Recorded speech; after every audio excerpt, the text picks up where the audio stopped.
This is one of the most important days, in my opinion, in American history.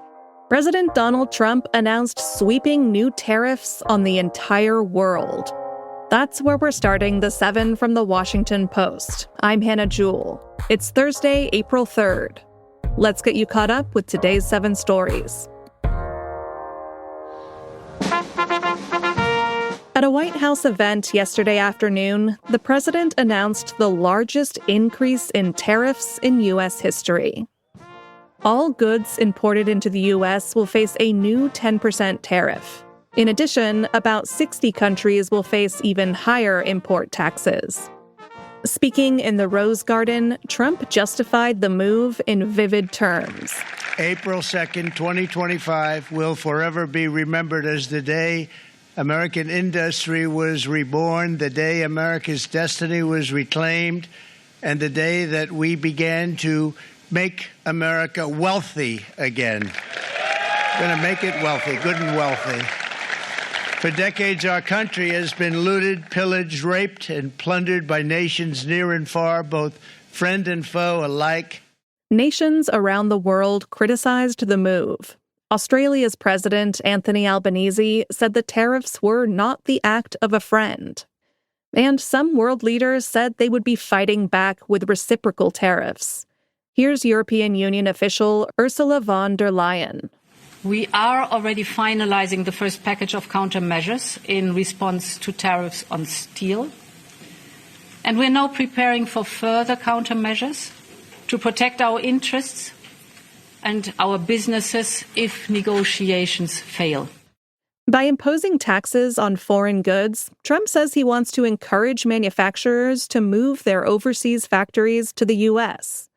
But economists warn that the move is likely to lead to higher prices for Americans and the threat of a recession.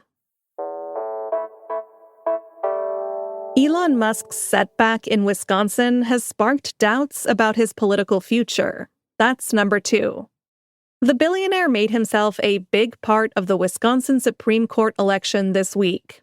Musk and groups linked to him spent about $25 million on the contest. That's an extraordinary amount for a state judicial race.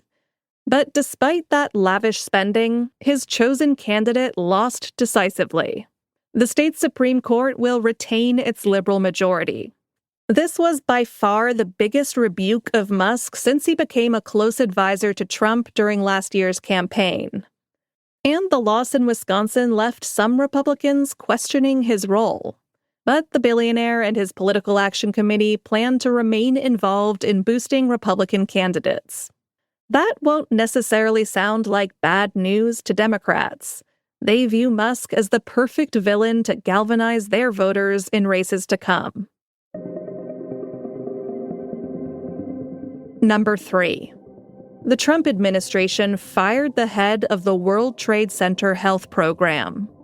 This week, Health Secretary Robert F. Kennedy Jr. ordered mass layoffs across U.S. health agencies. They're part of wider cuts to the federal workforce. One person caught up in the layoffs is John Howard. He was the longtime leader of a federal program that provides medical benefits to thousands of first responders and survivors of the September 11, 2001 terrorist attacks. The firing has alarmed advocates and lawmakers. They said the move could disrupt care for more than 100,000 people. The program's 86 full-time employees were allowed to keep their jobs. But one advocate said the firing of Howard and others could hobble the program's ability to provide critical health services. Number 4. Israel said it would seize large areas of the Gaza Strip. Israel's defense minister said yesterday that his forces were expanding their military operation in Gaza. That includes taking control of significant territory. Palestinians in Gaza have been facing deadly airstrikes and renewed evacuation orders since Israel broke its ceasefire with Hamas last month. On Monday, the Israeli military ordered the full evacuation of the southern Gaza city of Rafah. Israeli Prime Minister Benjamin Netanyahu said the operation would increase pressure on Hamas to release the remaining hostages. But the organization that represents most of the hostages' families accused Israeli leaders of sacrificing their loved ones in order to capture more land.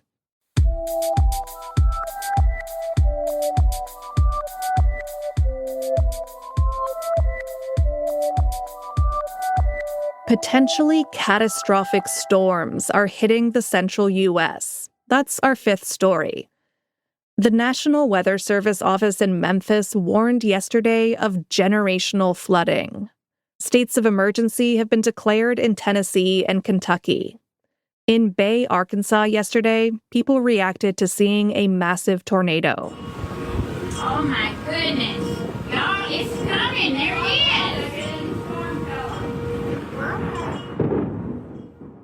As well as tornadoes, life-threatening flash flooding, heavy snow, and high winds are expected in central states through Saturday.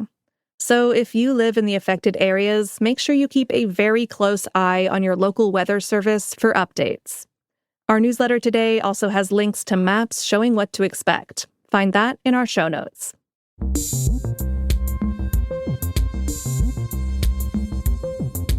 Number 6.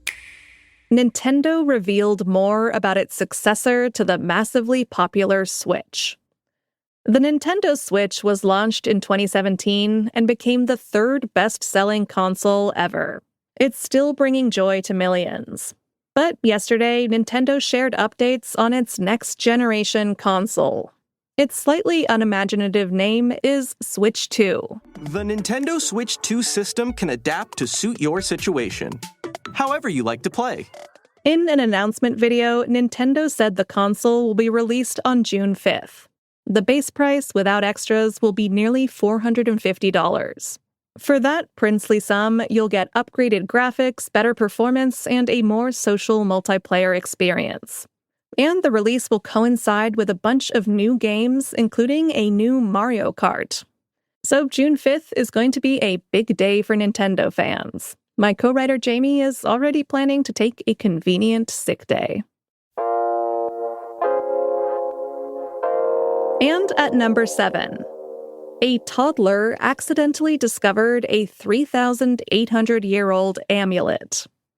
3-year-old Ziv Nitzan was on a walk with her family in southern Israel when she did what she always does, pick up rocks off the ground. But one rock she found in February looked a little different. And that's because it was a precious ancient artifact from the Middle Bronze Age. The small rounded stone depicted a scarab.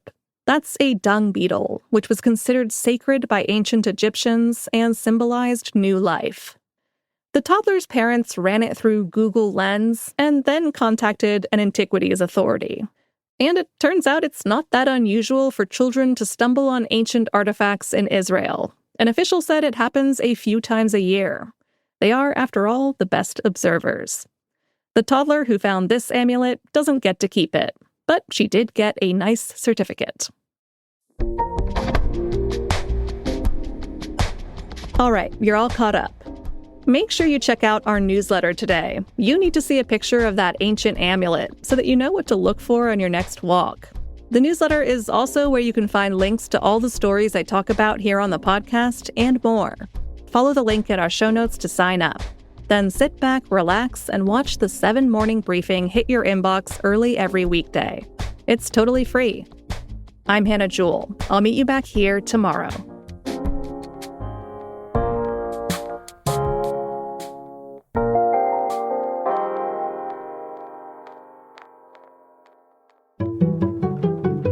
I'm Sally Jenkins, and I'm a sports columnist and feature writer for The Washington Post. My job entails pulling the curtain on really big sports events, at what is going on in locker rooms, what's going on in the stadium tunnel, most importantly, what's going on in the minds of the athletes that I cover. I think that we have an instinct that sports are really important in some primal way. We pay a lot of money for them. We build really big stadiums for them. And I think that athletics really gets us in touch with aspiration and teach something very, very important about accountability, about self-determination. And so my job is to really make those links explicit for readers and users.